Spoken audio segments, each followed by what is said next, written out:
Over the last decade, I've been researching and writing on Islam in Germany. Working historically, I've been looking at a range of different sources, including literary fiction, theology, philosophy, scholarship, travel writing, journalism, and visual propaganda materials, all taken from the German-speaking world of the 19th century. I guess I've been asking if Germany's initially non-colonial relationship with the Muslim world made for a different set of representations to the one post-colonial thinking usually uncovers in European culture and condemns for being Orientalist. Instead of seeing Islam as the misrepresented outsider or other of European culture, we can equally find German writers, scholars and artists positioning themselves as the friends of Islam, seeing Islam as a kind of kindred culture that existed in a non-oppositional, non-binary relationship with Germany. The idea of kinship based on shared or overlapping values became centre to my work, though I always try to retain a critical eye for when these commonalities, continuities and overlaps were being used more cynically to try and create the idea of an acceptable or domesticated Muslim. Now, these ideas have been at the centre of my most recent public engagement work as well as my written research, and it's seen me working with Birmingham-based British Bangladeshi artist Muhammad Ali and his arts organisation Soul City Arts. It was by working with them that I found ways of taking these ideas beyond the campus and connecting them meaningfully with communities here in the Midlands and nationally, both Muslim and non-Muslim. During the lockdown, this has become even more of a challenge, how not only to connect with communities who are not academic, but to connect with them during the pandemic. And it's about that and how we've continued to engage with the public during this period that I'm going to talk about today for Faculty at Home. Hey James, man, how's it going? Good to see you again and be reminded of your work. Don't you think we should take a different approach though? You know, as you know, you and I work differently and use a different kind of language in our different worlds. Maybe we should collaborate now and co-produce the rest of this short film to tell the story of what we've done together. You know what, Mohammed? I think you're right. I'm in danger of missing the point in some ways. Even when we academics talk about working outside of academia, we can sometimes frame the discussion around our own needs and our own agendas. It's ironic, as it was precisely the theme of empathy in my research. In other words, the power of art and fictional texts to allow readers and writers to view the world from another cultural perspective. It's precisely that which struck a chord with you when we first started working together, if I remember. But given what you say, why don't you tell us about it? James and I started working together back in 2017 and a rapport developed between researcher and artist. I must admit it took some time to find a common theme, partly because we each needed to learn what we were interested in, but also we needed to learn how to work together and how to speak to one another.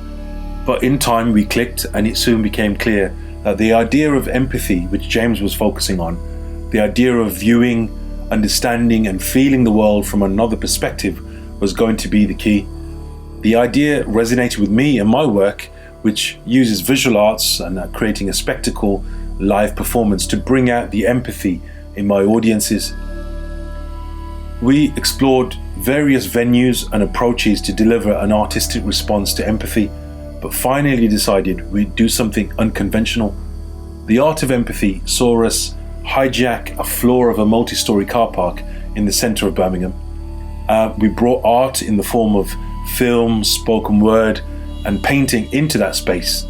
It was more than just a performance or exhibition. The work stimulated dialogue between invited guests and random passerbys that were going past.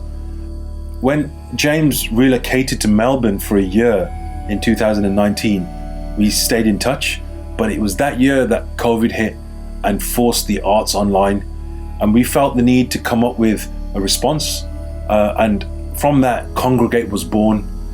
It is a live online stream that combined live visual art with film, music and often improvised spontaneously with dialogue from guest speakers and an online audience.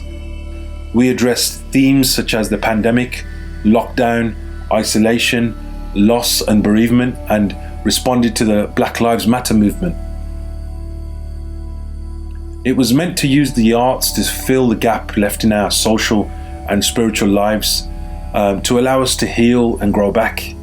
It was so effective that we're thinking of carrying Congregate back into the real world of live physical performance in theatres and venues, where it will allow us to combine live streams from international artists with local audiences, as social distancing allows us to congregate once again, but this time in person.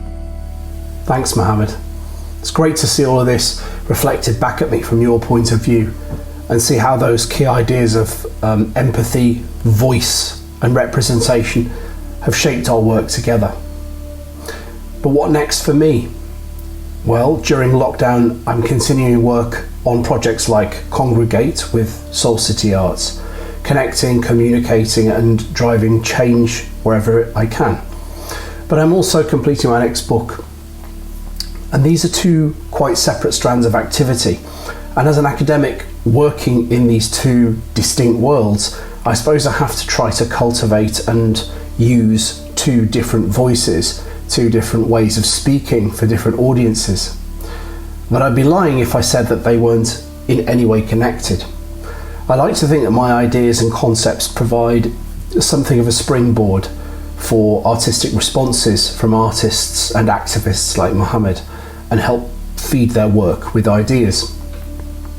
But I also like to think that as I complete my own work, write the chapters of my book here at home during the lockdown, trying to write elegant, nuanced analysis, I hope that I remember the needs to argue inductively, to bring your audience along with you, to communicate clearly and avoid impenetrable jargon. So in that sense, I guess, maybe the two voices that I use as an engager and a researcher aren't quite so separate after all.